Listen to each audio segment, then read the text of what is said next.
Salam Rahayu, kembali lagi teman-teman di AK Channel. Ini kita masih pembahasannya masih tentang penglihatan UFO dari Gunung Padang. Masih bersama dengan Pak Nanang. Nah ini Pak Nanang, ini kan luar biasa sekali ya, yang memang orang lain tuh, orang banyak bahkan tidak memahami. Bahkan yang kesini tuh mohon maaf banyak itu yang meminta-minta gitu kan. Padahal sebetulnya tuh nggak ada, bukan untuk ke situ gitu. Tapi ini kan lebih ke teknologi mutakhir ya, yang canggih sebetulnya itu. Ya seperti halnya tuh yang penenang lihat tuh benda asing tersebut seperti piringan yang jalan itu tadi dijelaskan zigzag. Iya.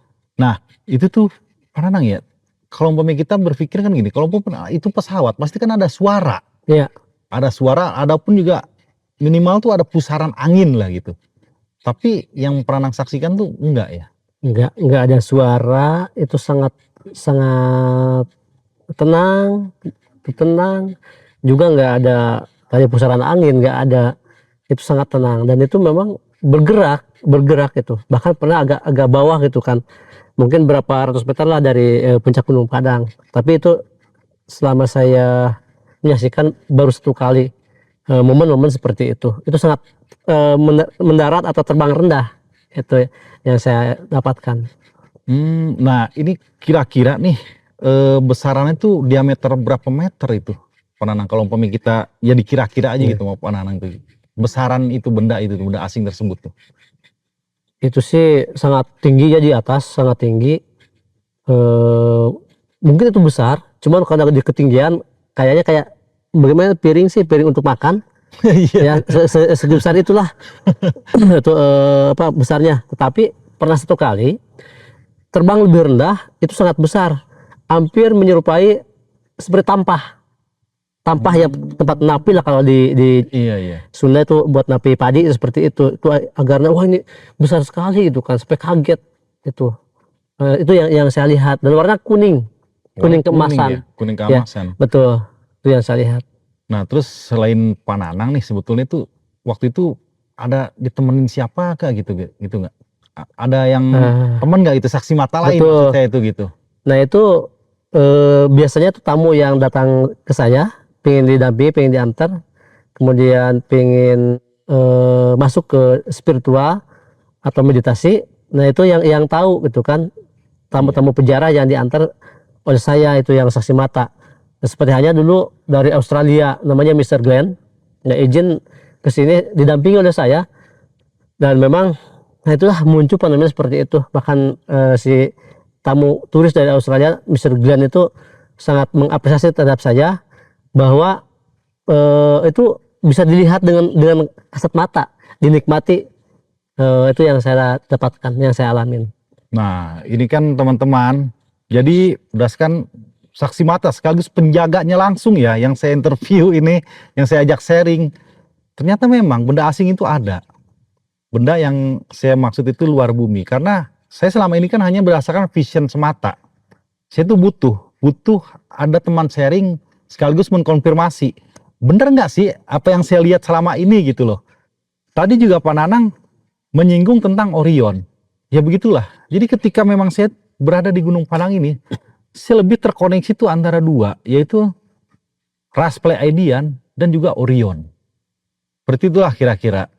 Nah ini kan lebih menarik lagi yang disaksikan saat UFO lah gitu ya sobat, ataupun benda asing itu lebih turun ke bawah, lebih jelas terlihat, itu disaksikan oleh orang asing yaitu dari Australia. Itu kan sangat luar biasa sekali. Nah jadi untuk semua ya, teman-teman yang nonton channel YouTube saya ini, inilah warisan peninggalan budaya leluhur bangsa Nusantara yang sangat luar biasa, yang selama ini hanya dilihat hanya tumpukan batuan, seolah tidak berarti, tidak berharga, namun sebetulnya menyimpan sebuah misteri dan rahasia besar. Ya Pak Nanang ya. Betul. Nah ini memang secara, Pak Nanang sendiri kan udah banyak nih bersinggungan dengan arkeolog, profesor, itu udah bukan katanya, udah bukan hanya sekedar vision saya lagi, tapi berdasarkan data autentik. Nah ini Pak Nanang bisa menjelaskan nggak dari sisi arkeolognya seperti apa yang mengacu antara dimensi bumi ini dengan dimensi galaksi maksudnya itu kan? Kalau dari sisi arkeolog memang lebih ke mengarah tatanan budaya ya, tatanan ilmu kebudayaan dan keperbakalan. Jadi kalau arkeologi itu misalkan ini sejak berapa tahun yang lalu, kemudian apakah struktur ini dibuat oleh manusia, apakah batu-batu yang berserakan ini disusun manusia, kemudian apakah bukit ini dibuat oleh manusia atau alam. Kemudian batu-batu balokan ini dulu itu sumbernya dari mana? Nah itu kan arkeolog lebih ke situ ya. Nah itu yang didapatkan. Nah kemudian dari geologinya bahwa lapisan-lapisan tanah di bawah ini memang ini lapisan tumpukan alam atau manusia. Nah itu yang saya dapatkan dari arkeologi dan geologi. Nah dari arkeologi bahwa struktur teras 1 sampai teras 5 batu-batu yang berderet, yang berdiri, kemudian benteng-benteng ini jelas susunan manusia, bukan benda asing, manusia leluhur kita yang membuat. Nah itu kan. Tapi dari sisi geologinya, balokan-balokan batu yang segi 5 kebanyakannya segi 6 ini awalnya proses alam. Nah dari apa? Dulunya itu dari magma, dari lava, nah meleleh tapi belum muntah ke udara, masih dalam perut bumi, sudah ada pendinginan. Nah, dengan durasinya waktu pendinginan tersebut sehingga membentuklah balokan-balokan batu. Awalnya berdiri tegak-tegak, itu proses alamnya. Kemudian lama-lama muncullah ke permukaan bumi. Nah, ditemukan oleh leluhur kita sehingga disusun, ditambang, diambil, dipotong-potong secara gotong royong, disusun. Ini struktur ini dikenal dengan punden berundak. Itu dari kombinasi antara arkeologi dan geologi. Nah, mungkin pernah mendengar ya, bukan mungkin. Ini udah jelas bahwa peninggalan sejarah zaman dulu itu ada yang namanya ekopak, ada yang nama artefak. Ekopak adalah benda alam yang memang benda alam, jadi terjadi oleh alam.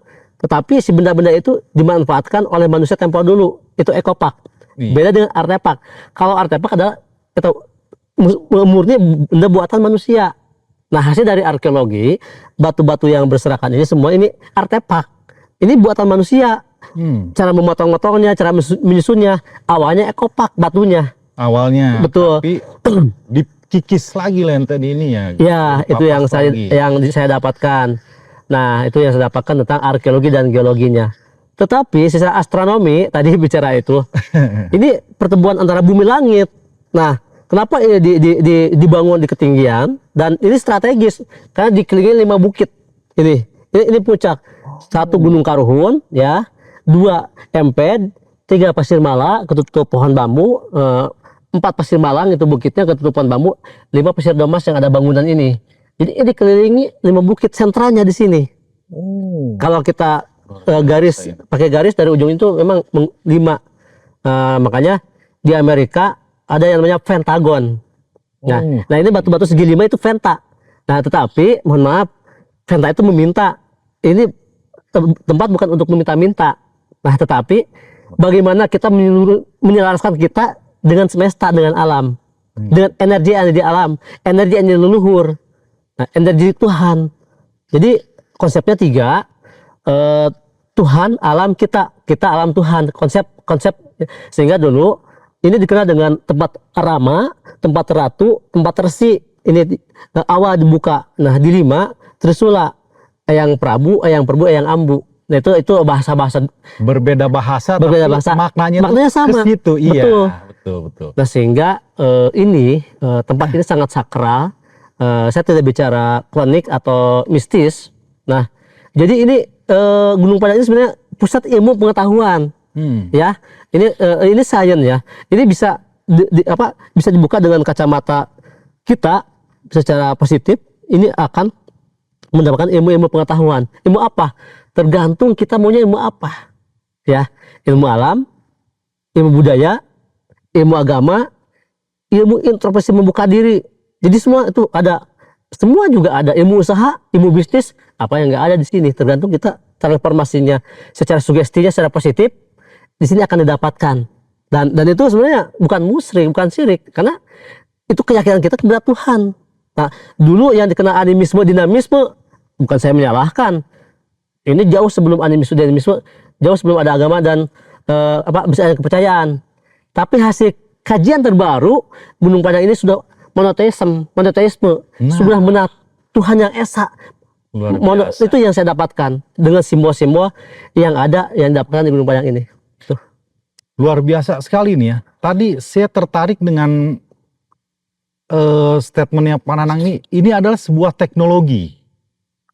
Sebuah teknologi, teman-teman. Nah, teknologi itu dan bisa ditransfer ke tubuh kita ya. Sebetulnya gini, nah inilah korelasinya dengan terbukanya kita potensi diri. Terbukanya kita potensi diri di sini, ibaratnya kita tuh mengambil puing-puing memori, Pak. Iya, Puing-puing memori di sini, kita mengaksesnya sesuai tubuh fisik manusia kita saat ini. Iya. Profesi kita sebagai apa saat ini? Misi jiwa kita apa? Nah, disitulah kita aplikasikan dalam sebuah karya nyata di kehidupan nyata kita. Betul. Nah, disitulah kita sebagai budayawan, kita sebagai penulis, kita sebagai arkeolog, sebagai bidang bisnis, pun itu bisa. Betul. Nah, itu udah saya buktikan loh, Pak. Dalam kehidupan sehari-hari juga itu sangat luar biasa sekali ini. Ya, ini nanti kita lanjut di season selanjutnya. Terima kasih teman-teman. Salam Rahayu.